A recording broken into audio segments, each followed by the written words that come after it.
Hello पिला माने तुम मानकु ए चैनल को स्वागत जनाउछि। पिला माने केमती अछ? आशा करूछि तुम माने भल थिबो। ठीक अछि, एबे आरंभ करिबा हमर क्विज।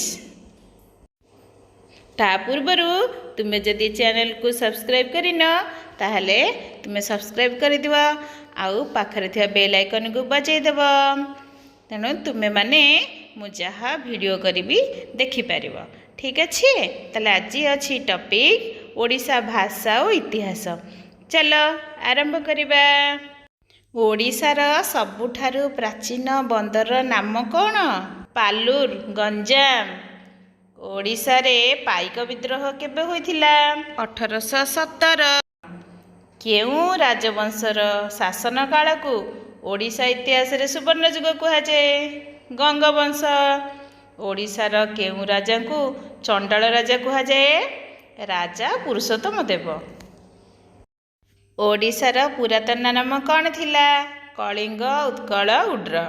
उड्र अधिवासी माने केउठी बास करुथिले? खोर्धा और नयागढ़ अंचल रे।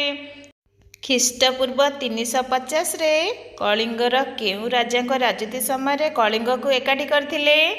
नंदमानक राजती समय। केउ परिव्राजक 3839 ख्रीष्टाब्द ओडिशा आस्थिले? हुएंसा। हुएंसांक केउ पुस्तक रे उत्कलर उड्र बा उच्च जाति वर्णना करिसंती? सीयू की पुस्तक रे। उत्कल सम्मिलनी केबे ओ कहा द्वारा होइथिला? 1903 मसीहा रे ओ मधुसूदनक द्वारा। केउ शताब्दी रे ओडिया भाषा संकट होइथिला? 19 शताब्दी रे। केउ बेंगली व्यक्ति एवं केते मसीहा रे ओडिया भाषा को घोर विरोध करथिले? उमाचरण हालदार एवं 1869 जुलाई मासरे। केते मसीहा रे एवं किए कहिथिले उड़िया एक स्वतंत्र भाषा नय? 1870 मसीहा रे एवं कांति चंद्र भट्टाचार्य कहिथिले। उमाचरण हालदार को किए प्रथमे विरोध करथिले? राजेंद्र लाल मित्र। केउ तीन जन लेखक प्रथमे ओडिया भाषा रे विभिन्न लेखालेखी आरंभ करथिले? गौरी शंकर राय, फकीरमोहन सेनापति और गंगाधर मेहर।